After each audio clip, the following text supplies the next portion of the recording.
Titignan lang natin yung mga buhay dito sa backyard. Tagal na ako din nakakapunta dito.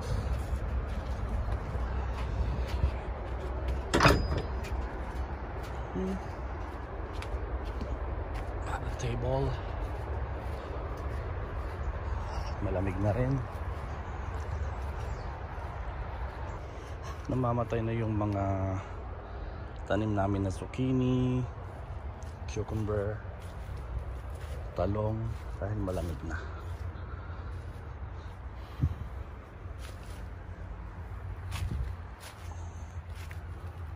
Yung mga binansay ko natutuyo na din yung mga dahon dahil malamig na.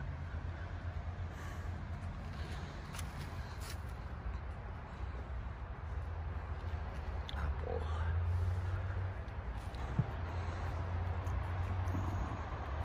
Wala na yung mga dito sa taas yung chipmunks.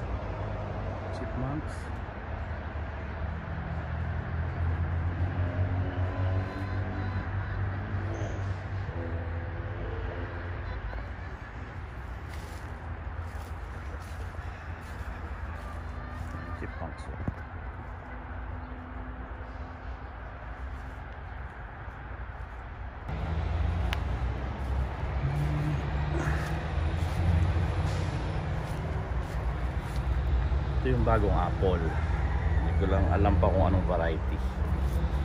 Tapos ito yung quince. Yung parang alanganing pear, alanganing apple.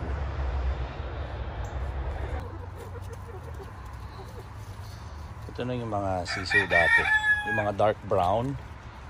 2, 4, 2, okay. 2, 4, 6, 8, 10, 11 sila. Luckily hen lahat, so siguro in 2 months mangingitlog na yan, mag-start na. Ito yung mga light brown, yung mga dati yan. Nice. Fall. So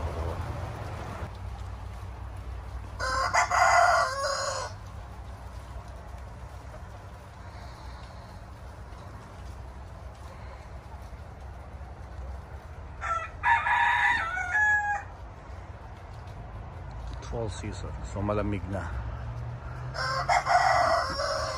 Kung maiko-compare ko itong ganitong panahon kapag yung bare months sa Philippines, lalo na nung mga unang panahon, mga 90s ganun,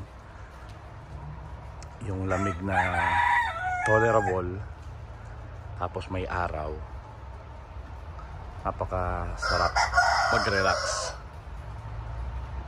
lalo na kung nandyan yung family mo, diba? Ito yung sa backyard. Tapos dito mga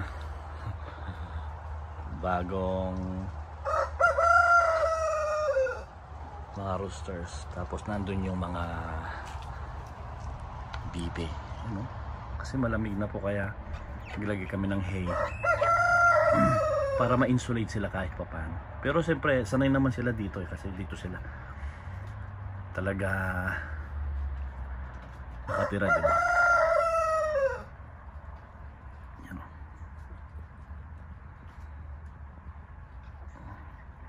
Parang polish chicken. Ano.